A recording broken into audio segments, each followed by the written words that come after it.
Muy buenos días a todos. Hoy otro capítulo de nuestro club de revista. Eh, Hoy nos acompaña la profe María Teresa, médico intensivista neumóloga. Como siempre, Juli también acompañándonos. Y a todos ustedes muchas gracias por participar. El que quiera participar en este tema académico, muy bien. Vamos a cerrar ciertos temas que quedaron concluentes de la charla anterior. Y comenzamos a abrir temas de presión, control y asincronías ventilatorias en este capítulo. Como siempre, pues Juli apoyándonos, gracias. Entonces, arráncame, Juli. Entonces, bueno, en la clase pasada habíamos hablado del modo asistido controlado por volumen. Entonces, habíamos hablado pues de los parámetros programables y unos parámetros resultantes. Aquí como puedes ver están los parámetros que nosotros habíamos hablado el otro día. También se dio además de esta ecuación, se dio otra ecuación para personas que miden menos de 1,52. Aquí son muy comunes. Importante eso. No En cuanto a frecuencia respiratoria, se habló pues de que una frecuencia de 12 a 20, sin embargo, me acuerdo que Sandrita presentó el caso de los pacientes que tienen fibrosis pulmonar. Decía que estos pacientes se pueden manejar con frecuencia incluso hasta de 30, pero con volúmenes muy bajos, de 4 o 5 por kilogramo peso. Intersticial. Ajá. También, Entonces, frecuencia respiratoria ideal también por fórmula a partir del CO2 ideal también se comentó esa vez, también se charló, profe. La relación IE que siempre tenemos que cambiamos el tiempo inspiratorio, la frecuencia respiratoria, de estar pendientes de esa relación IE, sobre todo en pacientes que requieren una relación IE pues mayor, ¿no? Pacientes Por eso las epocosos. frecuencias tan altas no son buena idea en un paciente que tiene un CO2 alto. Porque claro, uno se emociona creyendo que va a barrer más CO2 con 24 y resulta que corta tanto la expiración que termina generando una sincronía y va reteniendo mucho más CO2 porque terminas peleando con la expiración. Hablamos de eso porque no se da el adecuado vaciamiento alveolar, no se le da el espacio al vaciamiento. Cuando el hombre está haciendo una expiración prolongada, porque su relación no es 1,2 como la normal, sino el epocoso normal tiene 1,3 y si es un enfisema de esos avanzados puede tener hasta 1,5 de base. Entonces, si uno lo que hace es acortársela, lo que termina haciendo es que cuando él está expirando, su merced le lanza la inspiración y termina peleando con el ventilador, aumentando el autopip, empeorando el volumen de cierre y dejando una capacidad residual muy grande que termina funcionando como atrapamiento. A ver. Y que el otro día también hablamos del poder mecánico, ¿no? Y que el poder mecánico en la ecuación, una de sus principales es la frecuencia respiratoria. Entonces la frecuencia siempre nos va a elevar el poder mecánico muchísimo. Y el trabajo.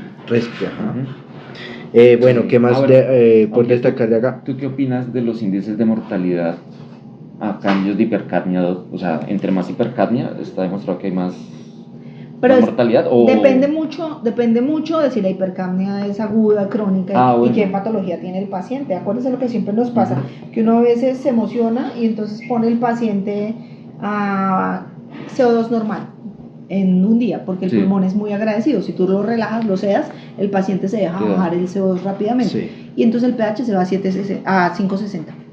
Así. Sí.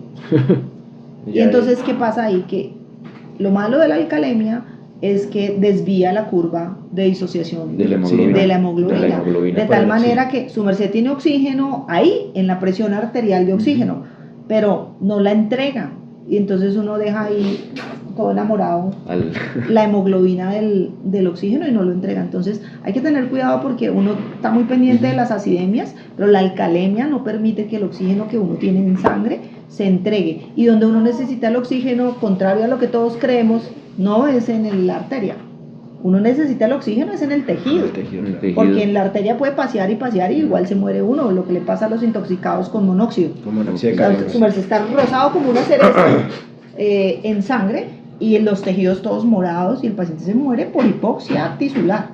Entonces, si uno mete al paciente en una alcalemia muy marcada porque nos aceleramos en bajarle el CO2, pues terminamos también causándole deterioro. Entonces, crónicamente es un marcador de mortalidad porque significa que el pulmón está dañado. Sí. Sí, sí. O sea, si usted es retenedor crónico, significa que ese pulmón ya se obstruyó. Ya se obstruyó. Y entonces, otra cosa importante aquí, pues por destacar, hablar con la doc, me parece importante la FiO2. Hay gente que no pone FiO2 bajas en ventilación mecánica, hablábamos el otro día. Sí, es que eso fue uno de los temas que surgió, como el tabú de qué tanto se puede bajar la FiO2 en ventilación mecánica. Digamos que lo ideal es que los pacientes que estén ventilados no sean pacientes que necesitan aire ambiente. Porque uno dice, ¿no será que le está sobrando? Entonces, ¿qué caso vamos a poner ahí? El neurológico. El paciente neurológico. El paciente que tuvo una secuela neurológica muy importante o que tiene un Guillain-Barré y tiene una polineuropatía y definitivamente no mueve el diafragma, pero el pulmón está perfectamente sano, a ese paciente se le pueden poner FiO2 muy bajitas. Por lo demás, sí es raro que uno tenga un paciente que necesite ventilador y que solo necesite 21%, sí, es raro. ¿Se puede poner? Sí. Lo ideal es que hablábamos con Duan, que para justificar el ventilador uno esté por lo menos en 24. Entre 21, 24 y 28 casi no se estimula los macrófagos alveolares, entonces no se produce lesión por oxígeno. El exceso de oxígeno, o sea, por encima de 30, activa los macrófagos y eso aumenta la inflamación. Entonces uno dice, claro, tan pronto como tú puedas obtener el FiO2 más bajo posible, llegando a 30, ya entre 30 y 24 no hay mucha diferencia, ni 21. Entonces ahí ya no se activan tanto los macrófagos, entonces no hay problema de que uno esté empeorando la lesión por oxígeno. Ok, interesante. Es otro punto de vista, comparación, como lo vimos el otro día, ¿no? Por eso es interesante. Bueno, y pues la PIP, hablábamos interesante, pues una PIP de 6 a 8, digamos que es como lo normal, entre muchas comillas, para los pacientes. Un ser humano normal tiene PIP, ¿cierto? Sí. Sí, fisiológicamente sí se podría decir que el volumen residual funcional. Es PIP. ¿Y quién se lo da? ¿Quién genera la PIP en tu cuerpo? O sea, ¿qué es lo que hace que el pulmón no se desinfle completamente? Si no tuviéramos PIP, al final no habría volumen residual, porque cada inspiración llegaría al colapso completo. Al completo, sí. Y eso pues sería un desgaste físico terrible. El cuerpo es sabio y el diseño está muy bien hecho, la evolución ha hecho cosas maravillosas. Entonces, el cuerpo está llegando a la expiración y ¿quién hace que se cierre toda la vía? La glotis. Tu glotis genera un PIP. Normalmente nosotros nos movemos entre 3 y 5, entre 3 y 5, o sea que la media es 4, es bastante bajita, pero eso es lo que garantiza que el esfuerzo inspiratorio no tenga que vencer la resistencia. Imagínense que si ustedes colapsaran todo, romper esa resistencia necesitaría el triple de energía en cada respiración. Además de las atelectasias. Y ahí viene como el principio de entonces, la presión claro, el mantener un poquito abierta, que es como cuando tú inflas la bomba.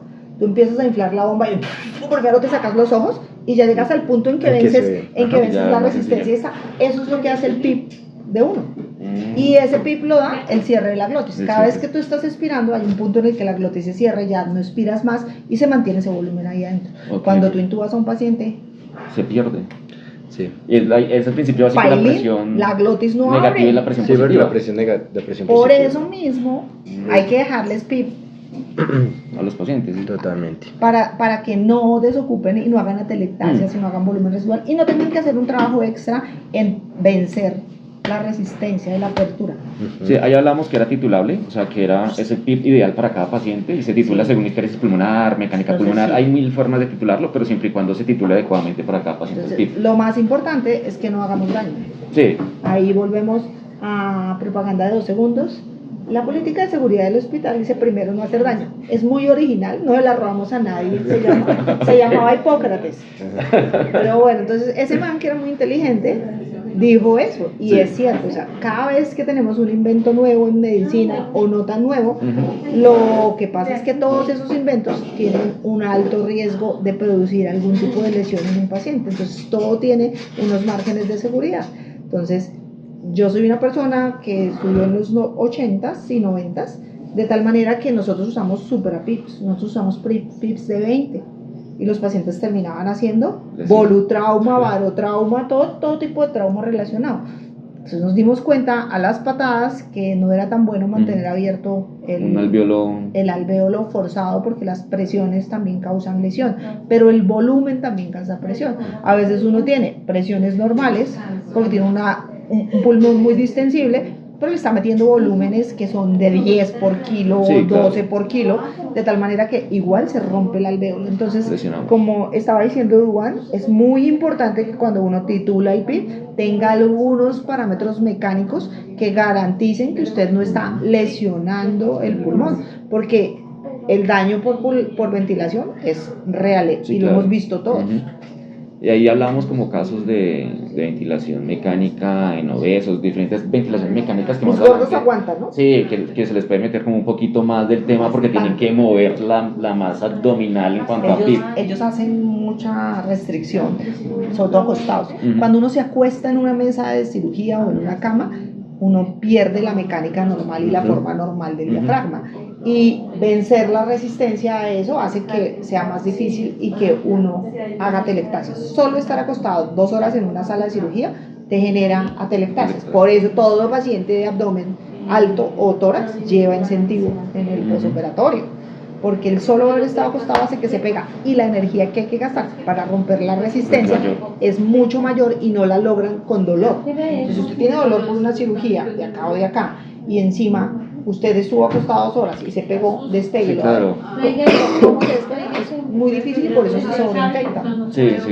Entonces, en esos pacientes, digamos, con obesidad o los que hablábamos de la cirugía abdominal, ¿cuánto, como un PIP? Siempre calculándole algo que la que quieras usar. A nosotros nos gusta hacerle mecánica, pero pues claramente para hacer una mecánica hay que relajar al paciente. Entonces, de pronto no todos los pacientes son candidatos. Y la otra es viendo la histéresis, que en un paciente que no vamos a relajar, pues simplemente reconocemos los puntos de inflexión.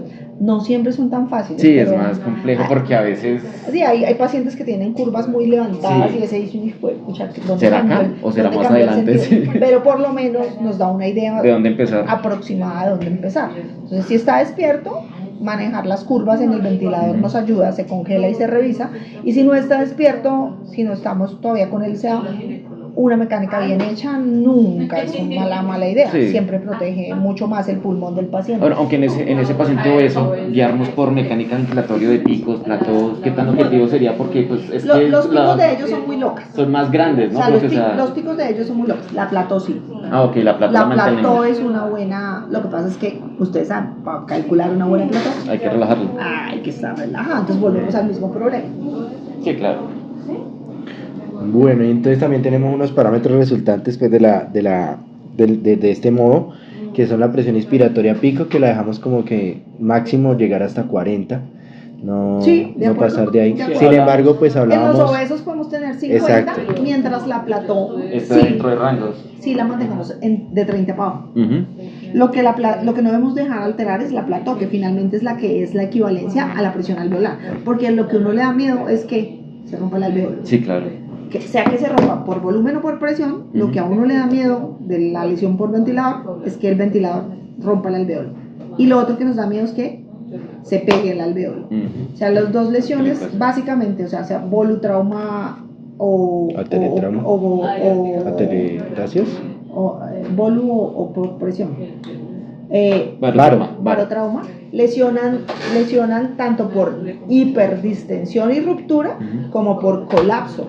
Porque si se colapsa, produce cizallamiento del alvéolo también. Y esa apertura de cada vez, el pegue que se despega, genera inflamación y produce liberación de citoquinas, y eso produce injuria pulmonar, porque las citoquinas son locales. Claro, ayer hablábamos la vez pasada, profe, que la pico pues se puede cambiar, puede variar por muchas cosas, secreciones, impactación, agua en el filtro, que el paciente muerda el tubo, o sea, es un parámetro muy variable y muchas veces hemos visto... Si uno ve un pico de 70, pues uno se asusta. Sí, ya uno dice, bueno, ya, ¿qué pasó? ¿Qué pasó? Pero entre 40 y 50, sobre todo si es obeso, pues uno no se asusta y si está despierto menos, porque nomás que se ponga a pelear con el ventilador. O los SDA, ¿te acuerdas lo que nos pasó con el SDA? Picos de 60, 70, pero la plató 28, 30, entonces...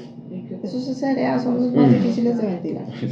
Y las fibrosis pulmonares también, ¿no? Es que las fibrosis no deberían ventilar. Ahí estamos en un problema ético. Su merced, como por qué le metió un tubo a una persona que tiene propaganda 2 minutos. Mi mamá se murió en su casa con una fibrosis pulmonar. ¿Por qué diablos le voy a meter un tubo si yo sé que no se va a curar? Claro, la tengo más días, inconsciente, sin comer, con un tubo en la boca, pelada la cara, con camita. No tiene sentido. No tiene sentido, es que hay enfermedades que no se ventilan. Hay enfermedades que no se ventilan. Que es una cosa que hemos tenido dificultad con que nos entienda el resto del mundo. 2 minutos de propaganda para los que no están en la UCI. La unidad no es el mejor sitio para morir. Sí, no. La unidad de forma horrible. Debería tener como principio para ingresar, y lo tiene, y en todos los criterios de ingreso dice que la primera característica que tiene que tener un paciente que ingresa a la unidad es que tenga una patología con opción de recuperación. Si el paciente tiene una patología sin opción de recuperación, no debería entrar, excepto el paciente que va a ser donante para cuidar los órganos para las personas que lo van a recibir. Pero de resto, el paciente no recuperable no debería entrar. Se nos ha convertido en un problema porque los médicos tratantes no entienden eso. Yo sé que ustedes sí, pero los médicos tratantes de cirugía, medicina interna no lo entienden, y terminamos ventilando pacientes que no importa cómo los ventilemos, ya tienen ganadas 2 alitas y medio. Nosotros solo le ponemos la areola. Bueno, hablamos acá de la presión plato, profe, que tiene que ser menor a 30, lo que estábamos hablando. La presión media. Esa es nuestra regla, o sea, eso sí, dejar subir la plató de 30 aumenta la presión en el alvéolo, porque finalmente el plató es un reflejo de la presión alveolar. Y es un reflejo también de protección pulmonar, lo que hablábamos, la plató, el dry impression, la presión media. ¿Tú qué opinas de la presión media? La presión media no es tan fiable porque cambia mucho, como es una media, cambia mucho con la pico. Entonces, lo que estamos diciendo, si el señor tosió, si el señor está muy gordo, si el señor mordió el tubo, si el señor tiene mucho moco, si el señor se le metió agua al circuito, esa media se va a subir. Entonces, la ideal es plató. Ya sabemos, muy difícil medir plató con un paciente despierto, imposible. Toca relajar. Sí. Bueno, también hablamos del volumen minuto, que pues es frecuencia respiratoria por volumen tidal, que ese también depende mucho de la estrategia que queramos seguir. En pacientes que queremos depurar CO2, que no son hipocosos, requerimos que aumente el volumen minuto para que este paciente pueda depurar ese CO2. Pero con cuidado. Sí. Sin hiperdistender los alvéolos. También se hablaba de la dribble impression, ¿no? Que también es importante, que es la platomela, la PIP. Yo creo que lo que más nos enseñó la pandemia es que la driving pressure nos ayuda a proteger el pulmón, y que lo que más causa injuria es que dejemos volar la driving pressure. Menor a 15. Sí, lo ideal es que esté lo más cercana a 10 posible, por debajo de 15. Hablamos también de la compliance dinámica, que tiene que estar mayor a 60 en lo posible. Que es muy difícil en los pacientes que tenemos nosotros. Tenemos pacientes con pulmones muy golpeados. Entonces, yo no sé si se han dado cuenta que la mayoría los extubamos con 40. Sí. Entre 40 y 60, pero casi ninguno con más de 60. No, porque son pacientes que traen pulmones muy golpeados. Entonces, pues, antes. Y la estática también hablamos. Es lo que hay. Sí. Y la estática hablábamos de 70 a 100. Aquí pues una grafiquita que estábamos mirando más o menos las presiones que se pueden mirar, las curvas. Entonces estaba la presión pico, la PIP, que siempre está, vemos que no hay una PIP de 0, sino que se puede determinar ahí, y la plató, que siempre hay que hacer una pausa inspiratoria, por eso necesitamos que el paciente esté relajado. Porque si no, no se la deja hacer. Hablábamos de la de flujo, que siempre tiene que llegar a 0, porque si no llega a 0 estamos visualizando autopip, que lo cual es lesivo en un paciente pocoso, cualquier paciente que se tiene que autocorregir ese autopip. Y la forma más sencilla es verlo desde flujo, o sacar ya la estrategia. Uno ve la curva y uno dice algo pasa, y ahí le hace el cálculo de cuál es el autopip. O sea, digamos que para no desgastarse haciendo cálculos en pacientes que parecen no estar obstruidos, pues si la curva llega a 0, claramente no estamos reteniendo, no nos estamos quedando con volumen adentro. Sobreextendiendo. Si quieres, pásalo a controlado. Y después. Controlado. Y ya.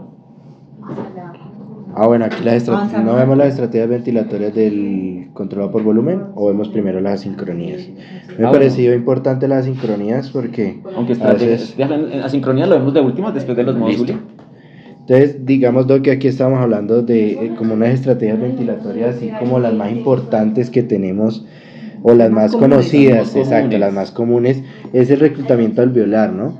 Que hay que hacer una mecánica pulmonar, o a través de la histeresis pulmonar hallar un PIB ideal para ponerle a ese paciente. Se habla de volúmenes tidales bajos y pues la idea de este reclutamiento alveolar siempre es bajar la fracción inspirada de oxígeno, ¿no? Y hay una estrategia que en estos días la vimos acá, que la pusimos en un paciente, el suspiro, que también es interesante esta. ¿Cómo podríamos ¿cómo se dice? Decir que es el suspiro en un ventilador, hablo del ventilador. No, por eso te digo, es igual. Es lo mismo. Es el mismo mecanismo que tú tienes en tu vida diaria. Uno no se da cuenta, pero uno suspira de vez en cuando. Uh-huh. Y no es de amor, sino de reclutar alvéolos. Entonces, cuando el cuerpo busca su mecanismo de estarlo haciendo, entonces ellos los diseñadores de ventiladores, los ingenieros, porque no fueron los fisios, no. ni los médicos, sino los ingenieros, que se dieron cuenta que, oiga, si la gente suspira normalmente, pues hagámosle al ventilador para que en una hora haga 2 o 3 suspiros por lo menos y ayude a que reclute. Bueno, acá toca tener cuidado con los suspiros a nivel ventilatorio porque los programamos nosotros. Entonces tienen que tener cuidado porque si le meten 10, 12 suspiros... Casi en toda la respiración ese suspiro. No, y te comienzas a atrapar aire. Te quedas haciendo, porque el flujo no te va a dar. Y acá hay otra cosa importante y es que los suspiros, hay unas veces que se programan le puedes meter más volumen y en otros le puedes meter más PIB. O sea, ahí toca tener cuidado en qué ventilador estás manejando y qué relación estás manejando entre el ventilador para prescribir, porque es una prescripción, el suspiro. Entonces, también para tener en cuenta por lo general, ¿cuántos suspiros se podría dejar, profe? 3 a 4. 3 a 4 suspiros. Sí, porque lo que a veces uno, pero porque está tan asincrónico, 10, 12 suspiros y uno es como... Ay, claro, termina peleando con el ventilador. Sí, y a veces uno se mata la cabeza mirando que toca, mira, y fue el ventilador. Si un paciente necesita 10, 12 suspiros, es mejor de pronto hacerle una maniobra de reclutamiento formal. Un PIB escalorado, también se puede hacer un reclutamiento por histéresis. La que uno conozca mejor y la que le parezca más segura. A mí me gusta más por histéresis. Por histéresis, a mí también me parece más. A mí el escalonado me asusta porque, claro, uno puede subirse exageradamente y romper un alvéolo ahí. Sí, a mí también por histéresis, no, personal me gusta. De hecho, la vez pasada lo hicimos con Sandrita Martínez, lo reclutamos por histéresis pulmonar y es más óptimo porque es donde te da el punto de apertura ideal del paciente, donde se abre adecuadamente el paciente. El número y no sobredistiendes ese alvéolo ahí, aunque sea un ratico chiquito, no terminas. Hay otros mecanismos como el catéter transesofágico, reclutamiento por catéter transesofágico, que a veces no llega de verdad. No tenemos. Sí. Porque claro, la medición más precisa de la presión alveolar sí es por ahí, pero no tenemos. Sí. Entonces, y seguro cuando tengamos, pues nos va a tocar hacer curva de aprendizaje. Siempre que uno hace curva de todo, pues uno ve todos los efectos secundarios. Entonces, siempre que uno tiene un nuevo tratamiento, un nuevo modo ventilatorio, un nuevo juguete para algún procedimiento, uno tiene que leer primero y antes que todo, todos los efectos secundarios. Porque como uno no lo sabe usar, seguro lo primero que va a ver son los efectos secundarios. Entonces, está muy bien que uno sepa cuáles son los efectos secundarios de las cosas que utiliza, antes que incluso para lo que sirve, de tal manera que los reconozca cuando pasen. El problema no es tenerlos, porque todos tenemos que hacer curvas para todo. El problema es no reconocerlos. Si uno hace un neumo pasando un catéter, es válido, porque todos hicimos la curva y a todos se nos va a presentar. Lo que está mal es que uno se vaya fresco y deje que otro le diagnostique el neumo. Eso es lo que está mal. Si uno hace barotrauma, pues lo que está mal es que uno no diga, oiga, yo estoy como sobreactuado con estos volúmenes, venga, mírele la placa, no vaya a ser que tenga algo. Bueno, también digamos que de verificar la placa, la radiografía muchas veces cuando titulamos el PIT, porque de pronto tiene bulas, tiene ciertos criterios que de pronto no nos permitan subir. Uno, hay que conocer la placa, y dos, los que hacen eco, la gente que hace eco debe pasarle una revisión para ver que no tenga neumo. Entonces, a los chicos nuevos, jóvenes, les gusta mucho el eco y son buenos. Álvaro, por ejemplo, incluso Edwin. Entonces, revisarlo, ya que tienen el entrenamiento en el asunto, revisarlo, y sus barras, su código de barras y su playa me saca cacho porque soy una señora mayor y ya me quiero conocer. Está mal, no aprendan eso, siempre hay que estar aprendiendo, pero hay que entrenarse en el eco, y ustedes que son fisios deberían entrenarse en eco de diafragma y pleura. sobre todo, más que en las otras cosas. El hemodinámico no, pero ustedes en eco de diafragma y en eco para que vean cómo engrosa el diafragma, y de pleura para ver si tiene derrames, si tiene neuma y eso, deberían hacerlo. De hecho, el eco ya como estrategia para entre extubación. Entre otras cosas, ¿Elizabeth está por allí? Creo que no. No, de estar en reunión. Bueno. No, es que le iba a decir, entre otras cosas, deberíamos hacer la solicitud formal de que les ayudaran a un curso de entrenamiento en ECO. Sería súper interesantísimo, Sí, claro que sí. pasar una carta conjunta solicitando que sería bueno. Tenemos el ECO, tenemos pacientes con que practicar, pues si ustedes reciben el entrenamiento para que hagan el curso. Ahora, sería como curioso, todas las cosas que uno aprende le sirven. Pues a mí no. Efectivamente. Los 3 años me van a saber a cacho. Pero ya hay moral.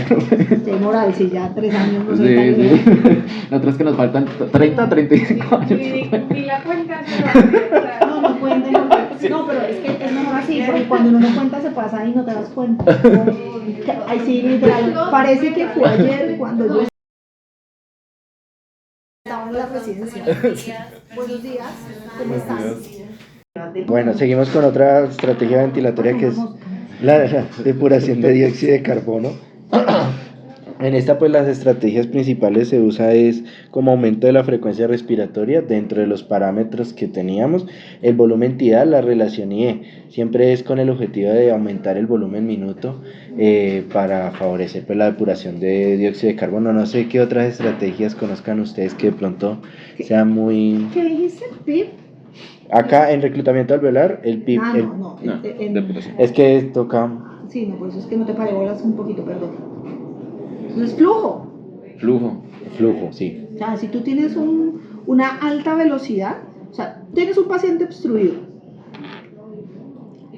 y si la obstrucción es así, entre más lento vaya, más dificultad le cuesta sacarlo. Entonces le aumentas el flujo para que pueda salir más constante.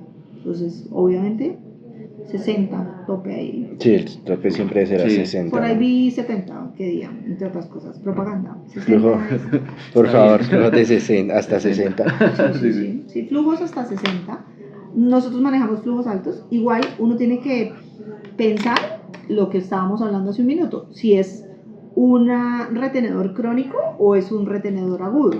Uno tiene que pensar si es un paciente de neuro o si no es un paciente de neuro. Entonces, por Dios santísimo, los pacientes de neuro hay que ventilarlos con ventiladores que tengan capnografía. Yo sé que está fallando el capnógrafo. Cada vez que un capnógrafo falle, por favor avísennos para que Elizabeth y yo pasemos el informe a equipos médicos, porque es que el capnógrafo se lo inventaron para poder garantizarle seguridad al paciente en la capnografía, en la ventilación. Si yo tengo un paciente de neurocirugía que tiene un edema cerebral importante y lo dejo subir a 50 de CO2, pues voy a causarle lesión, y vuelve y juega. Hipócrates tenía razón, primero hay que no hacer daño. No puede ser que yo le esté poniendo una terapia que lo que hace es empeorarle su cerebro. Entonces, esos de neuro, por favor, que traten de que siempre lleven capnógrafo puesto, y si el capnógrafo está fallando hay que avisarnos, porque la idea es que el capnógrafo no tenga diferencia de más de 5 centímetros. Los que haces unos 10. No, por eso, si el capnógrafo les da diferencia, si ustedes tienen capnógrafo y en el momento que toman los gases ustedes miran cuál es la capnografía, 40, y los gases les sale en 30 o en 50, pues hay que avisar que ese capnógrafo está por alguna razón fallando para que lo revisen, porque es que ese filamento es muy sensible y se daña con nada. Pues por aquí por lo menos podamos pedir que nos compren nuevos, porque filamento dañado es capnógrafo dañado.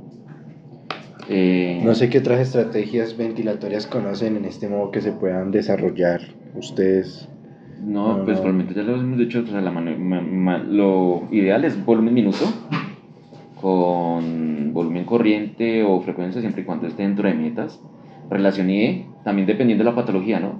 Sí, porque si es un paciente focoso, pues se baja la respiratoria, y no tenemos afán. Si yo tengo un paciente focoso que tiene 50 de CO2 y su pH es 739, 741, pues su merced no tiene ningún afán de bajar ese CO2, sí, ese es el de él. Ahora, un paciente agudo que tiene 40 o 38 y el pH está en 730, pues a ese sí hay que ayudarle, entonces depende de cada caso. Sí, es para cada caso la titulación lo que se hace en los hipoposos, digamos, el CO2 ideal, calcular, si no está muy alejado, pues no asustarnos en cuanto a barrerlo, ¿no, profe? Sí, Porque es que sí, muchas sí. veces uno, no, pH 7.0, CO2 de 50, hipoposo crónico, pero lo mandan para un vacío. Sí, sí, que ya hemos visto. Sí, sí, se ha visto mucho los casos y uno es como... ¿Por qué falló? Sí, sí. 97. Acá ya ingresamos como el modo asisto controlado por presión control, profe. El anterior, el modo asisto controlado por volumen. Ya entramos a presión control, pues prácticamente están los parámetros programables, que es la presión control, que pues prácticamente va de la mano con un resultante que es el volumen total. Exacto, siempre uno tiene un parámetro que calcula y la resultante es la que nos va a decir cuál es lo que necesita. Entonces prácticamente yo le puedo meter un ejemplo, una presión control de 15 y el volumen corriente me da 420, 430 y yo voy miro y es el 7 por peso de kilo que estoy inventando el paciente, pues ahí lo dejo. Eso iba a decir, es muy importante que ojalá nos acostumbremos a decir el volumen corriente en kilogramo en milímetros por kilogramo, porque eso es lo que me permite. Esos 420 para una flaquita de 40 kilos, pues es un montón, sí, y la estoy sobredistendiendo, mientras que para un grandote, esos gorditos que tenemos de 1,90 m, pues es un volumen hasta chiquito. Lo más ideal. Frecuencia respiratoria, pues ya la hemos hablado igual, se titula igual que arriba, no hay ninguna diferencia. Juli, estábamos hablando de presión control. La presión control, lo que decíamos, se titula teniendo en cuenta el volumen corriente como resultante. Entonces, tú le colocaste 16 y te dio un volumen corriente de 450 y eso le da 7 por kilo al paciente. Lo dejas ahí porque está. A diferencia que tú estás ventilando a una señora que pesa 40 kilos y te dio 700, tú dices, no, comienza a bajar la presión control. Bueno, cosa importante, profe, ¿cuándo decimos pasar de volumen a presión control? ¿En qué caso uno dice como listos? No, o sea, nada, no me sirvió volumen, lo paso a presión control. Digamos, antes que eso, ¿cuáles son las indicaciones de empezar por presión control? ¿Queda alguna indicación o ya no? Pues prácticamente cuando por volumen las presiones pico, plató, media, todas las presiones están muy elevadas y ya no se puede controlar por ese modo del paciente. Entonces, es la indicación un principal. hipoposo muy severo que está obstruido, un asmático muy severo que está obstruido, probablemente no me permita ponerlo en volumen, porque están tan obstruidos que no me deja entrar en volumen. Entonces, a esos probablemente me toque empezar con volumen control. Y claro, si yo le mido a uno de esos pacientes cuando entra una mecánica, pues te van a dar unas presiones horrendas. Bueno, la relación IE, digamos que es otro de los parámetros la PIB, la FIO2, la rampa, ¿no? En ese creo que no hay por flujo, o si hay por flujo, no. Sí, ese se maneja por rampa y por flujo, es que depende del ventilador y la casa comercial. Ok. Porque hay veces que te deja manejarlo por rampa y otras veces que te deja manejarlo por flujo también. Entonces, bueno, importante, resultantes, la presión control más la PIP, en teoría me va a dar la presión pico en este modo. Sí. Entonces, ahí es un parámetro en el cual uno está verificando ese tema y jugando con las presiones. Por eso es una de las cosas tampoco que es muy óptimo medir la presión plató en modo presión control. O sea, no se puede. Sí, no, porque a veces uno ve que no, le medí la plató, presión control, vi leve, o que uno dice como, bueno. Está difícil. Sí, o sea, ¿cómo fue ahí? Entonces, importante pues enfatizar en eso, o sea, no se puede medir una plató en un modo presión control, por lo mismo. Es una estrategia que solo se hace en modos asisto controlados por volumen. Ya prácticamente FIO2 se titula igual que lo que hablábamos por volumen y los demás parámetros se titulan igual. La diferencia es que controlamos presión y nos da como resultante constantes de volumen. Entonces, aquí pues puse una imagen como de más o menos cómo se veían las curvas para los que de pronto no las conocen, las curvas en este modo. Vemos que la curva de presión, que es la primera de arriba, sí cambia respecto a la del controlado por volumen. Que eso tenemos que evidenciarlo. Obviamente el volumen, si ven abajo, la curva de abajo, la tercera, no es constante, digamos, por ejemplo, este piquito no va a ser nunca, digamos, una constante, porque eso depende de la mecánica pulmonar del paciente. como así importante pues por destacar de esta diapositiva. Y aquí encontré un cuadrito que me pareció interesante, donde daba las características del ventilado por volumen y ventilado por presión, las variables de control y lo que se mira pues en cada uno de ellos. Me pareció interesante como para que le tomen fotico. ¿Qué más? Bueno, aquí discutir lo que ya habías discutido, de un poco mirarlo de cuándo se ventila por presión y cuándo por volumen, que quede claro que es cuando no me da un volumen, las picos se elevan mucho cuando yo le meto el volumen. Picos, platos, cuando nosotros mantener esa protección en los pacientes volumen. Fibrosados, como tienen pulmones tan rígidos, yo les meto muy poquito volumen y la presión se va al cielo. Sí. Entonces esos pacientes también más terminan ventilados por presión. Bueno, y ya por último ver como las asincronías de estos dos modos que podemos evidenciar. Yo tomé 3 que eran como las que yo más conozco, sin embargo pues obviamente hay muchísimas más.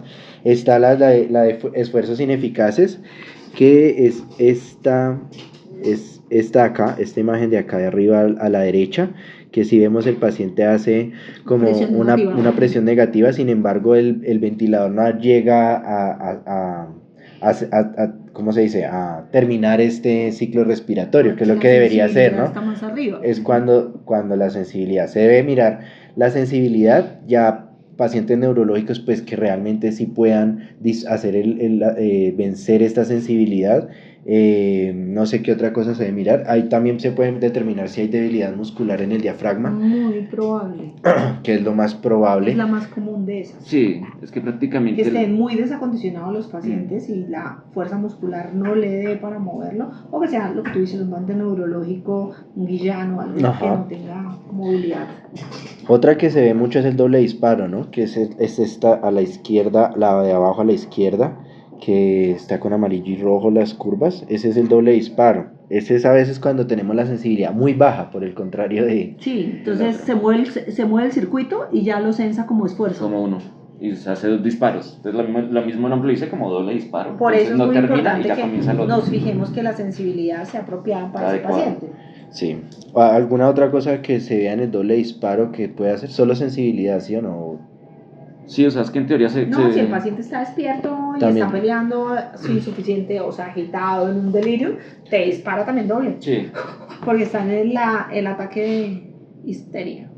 Y ahí sería optimizar la sedación. Por eso siempre que un paciente se pone asincrónico, uno mira si es posible que esté en delirium y que eso sea, pues uno mira a ver si le ajusta la sedación primero. Normalmente antes de ponerlos a ustedes a cambiar el ventilador, uno va y mira a ver si lo sedamos un poquito. Y esos pacientes que tienen unas acidosis metabólicas impresionantes, que siguen... No, ellos están compensando. Sí, es una compensación que están realizando ellos. A ellos no hay que quitárselo. Ahí, ¿cómo podríamos...? No hay que quitárselo. Hay que dejarlo que respire así. Okay. Mientras le compensamos la causa de la metabólica. Porque a veces pasa eso, que las asincronías también es como esa compensación gasométrica que quiere hacer el paciente. Sí. Y lo que dice la profe, lo que hacen es, no, dormámoslo, y nos está dejando como que compense, pero porque se fue más al extremo, o sea. Y pues por último, de las asincronías que tenía hoy es la autopip, ¿no? Que ya hablábamos de ella, se ve en la curva de flujo y es importante verla porque esto nos indica que el paciente está haciendo atrapamiento de aire. Entonces es importante determinarla. Hay ventiladores que permiten medirlo, la PIP intrínseca, si no se más. Casi todos los ventiladores modernos, los de la era del mono, no dejaban, pero los ventiladores modernos todos permiten medir autopip porque es una causa de autoagresión, autolesión. ¿Cómo se mide el autopip en un ventilador? Con una pausa expiratoria, a diferencia de medir la plató con una pausa inspiratoria. Lo que hay que hacer es primero mirar la curva. Si ustedes ven lo que les contó Duván, si la presión si el flujo no llega a 0, pues chicas, sospechen que está y a ese paciente se le mide el autopip. Sí, total. Si ustedes ven que la curva llega a 0 tranquilamente, pues no, digamos que es un paso que es innecesario en ese caso. Pero si ustedes ven que la curva de flujo nunca llegó, arranca por debajo de 0, ustedes dicen, venga, este paciente está atrapando y hagámosle el cálculo para poder calcular los parámetros. Y ahí lo que hablábamos con Sandrita el otro día, el desatrapamiento de las técnicas que ya dijo de desatrapamiento. Hay desatrapamiento manual, que es lo que estamos hablando, pero hay estrategias ventilatorias como alargar la relación IE. Entonces, lo primero es buscar la causa. Bueno. Si el paciente está con broncoespasmo, Su merced tiene que empezar a manejar el broncoespasmo, entonces se lo maneja con medicamento endovenoso, se lo maneja con inhaloterapia, porque pues si no estarás tú luchando contra una obstrucción permanente. Sí, o sea, claro, si el paciente está con el broncoespasmo, te vas a enloquecer, sí. Entonces tú le mides resistencia, la resistencia en 20 y el pobre paciente ahí que se le salen los ojos en cada esfuerzo porque tiene los diafragmas invertidos del atrapamiento tan berraco, pues no vas a lograr hacer nada si no le haces, siempre hay que manejar la causa. Ahora, el hipocoso crónico, pues probablemente es el enfisema que uno ve la ETAC, que es muy, muy negra, que uno no ve nada de parénquima, pues ese paciente no le vas a poder quitar el autopip, él hace autopip incluso cuando está... No está ventilado. Sí. ¿Sí los han visto? ¿Cómo respiran? Respiran soplando. Sí. Ellos hacen autopip para lograr, o sea, hacen un mecanismo para mejorar el autopip un poco. Ok. Sí, creo que... De hecho, en ese hipocoso también todos los cambios fisioanatómicos que se dan por el mismo autopip, porque eso es lo que horizontaliza las costillas, la cúpula diafragmática la eleva. El diafragma respira. Cuando tú respiras hace dos cosas, baja, pero también empuja la pared. Si tú lo tienes así, no va... ¡Hola, Fede! ¿Cómo estás? ¿Todo bien? No tienes, pierdes este mecanismo de empujar, el diámetro AP no mejora. Ajá. Ok. ¿Alguna otra sincronía que se les... Así, de las más básicas que hablamos acá en la UCI, yo creo que esas tres son las más básicas que vemos acá y la que vemos todos los días. La principal es la del doble disparo porque se agitan los pacientes o tienen dolor. Entonces uno tiene que, siempre que tengan doble disparo, primero hay que mirar que no le duela y que no esté agitado. Ya si eso no es, pues entonces hay que ver si es que la sensibilidad está mal cuadrada. Que sí, recordar que esas son las tres que más evidenciamos acá en la UCI, ¿no? Porque de hecho lo hablamos con el profe Estupiñán la vez pasada y él nos comentaba que hay más de 28 tipos de asincronías, o sea, asincronías hay lo que sobra, y salen están faltando mal calculado. Por cada cualquier parámetro que tú tengas mal calculado hace que el ventilador pelee contigo. Ajá. De hecho eso nos decía que cada parámetro tiene su sincronía. Le pones mucho volumen, el paciente no va a tolerar. Le calculas mal la frecuencia, el paciente se va a poner asíncrono. Todo lo que le ponga uno mal al paciente lo va a hacer pelear con el ventilador. Sí, total. Bueno, creo que eso es todo por el día de hoy. Creo que vimos cosas muy interesantes hoy. Muchas gracias a todos los que asistieron. Y pues nada, recuerden que esto se hace con el fin de hacerle lo mejor al paciente. No, gracias, profe, por dedicarnos su tiempo, ¿verdad? No, qué pena que no los acompañé estos días, pero es que pusieron reuniones del hospital y cosas personales y todos los miércoles. No, profe, muchas gracias. De pronto ya la otra vamos a hablar como de modos duales y de espontáneos y programación en cada uno. Vamos a hablar el famoso B-Level, el B-Level, el SMB. Ese IMB es la siguiente. Que hablábamos el otro día con Sandrita, que no hay que satanizar ningún modo. Sí, que pues ya en teoría no se utiliza SMB, está ya... Hay mucha literatura, pero hay veces que toca. Digamos que lo que yo he aprendido a lo largo de la vida es que conocer todos los modos que existen sirve por un detalle, y es que hay algún paciente al que le aplica. Es como los medicamentos, hay medicamentos que tienen muchos efectos secundarios y uno les tiene mucha cartera, pero hay un paciente en particular que llega un día y tiene esa indicación. Entonces lo bueno de conocerlos todos es que algún paciente está, no va a ser nuestro modo de combate, el de arrancar como antes, no. en los finales de los 90 el SIMB era el modo con que se arrancaban todos. Ya no es, pero sí queda algún pequeño nicho en el que definitivamente después de pasar por todos uno no logra acoplarlo a nada, y no es lo único que se acopla es eso, y nos pasa con todos los modos. No importa lo mal propagandeado que esté un modo, hay alguien que paciente, por ejemplo, SMB a los pacientes crónicos les ha ido muy bien. Esos pacientes, hay mucha literatura hacia SMB, pacientes crónicos, y les ha ido bien con ese tema. Pero lo que dice la profe, ¿verdad? O sea, a veces uno sataniza y preciso llega uno que el asisto controlado, B-Level, espontáneo, nada se cuadra, y lo pusiste en B-Level, en SMB, ya ahí se acopló el paciente. ¿Y uno qué puede hacer? Y lo que pasa es que la gente tiende a satanizar las cosas, ¿no? Son herramientas que uno tiene. Entonces nada está completamente prohibido y nada está indicado en el 100%. Entonces uno conocer más cosas hace que tú puedas probar cuando lo que a la mayoría les pega, a este paciente no. Lo que yo les he dicho, los pacientes de Samaritana no saben que Gauss existe. Entonces ellos no entran en el 90, ellos están en los dos extremos, en el del 5 de antes y el 5 de atrás. Para esos pacientes los estudios no les pegan. Entonces probablemente las grandes publicaciones no encajen. Interesante. Y si a uno le toca al paciente que no está en la curva, ¿qué hace uno? ¿Lo apaga? No, pues toca... Le toca hacer algo. Toca hacer algo porque ahí está acostado. Sí, sí. Sí, es que lo que pasa es que a veces... No, la epidemiología es muy importante porque nos da armas para la mayoría. Pero si desafortunadamente nosotros tenemos los pacientes de la minoría, entonces ¿qué hacemos? ¿Los ignoramos? ¿Los apagamos? No, si usted no llegue aquí, no, nada. A uno le toca buscar cómo ventilar esa minoría que se sale por completo de lo que las estadísticas grandes dicen. Por eso no nos ha reemplazado todavía una inteligencia artificial, porque siempre hay alguien que no encaja en las estadísticas. Sí. Bueno, este modo que lo hablábamos, matemos ahí los 5 minutos para aprovecharlos. El PRS, regulado, volumen controlado regulado por presión. ¿Tú qué opinas de ese modo? Igual, toca mirar en qué pacientes, por ejemplo, los de fibrosis se pueden beneficiar de con pronto. Una PRS. De pronto, pero pues hay que ir mirando cada caso en particular. Sí, es que... Indicación absoluta ya no le queda. Sí. Pero seguramente un paciente con una fibrosis muy severa que no debería haber llegado a ventilador, pero que ya nos lo acostaron ahí y ahí está, podría beneficiarse un poquito para no romperle ese pulmón y para lograr que algo de intercambio haga, ¿no? Bueno, muchas gracias, doctora, ¿verdad? Gracias, profe. Muchísimas gracias por compartirnos su sabiduría. No. Hasta luego, Hasta luego, buenas tardes. Buenas días. Y ya nos vamos. Ya me fui. Ya son las 7.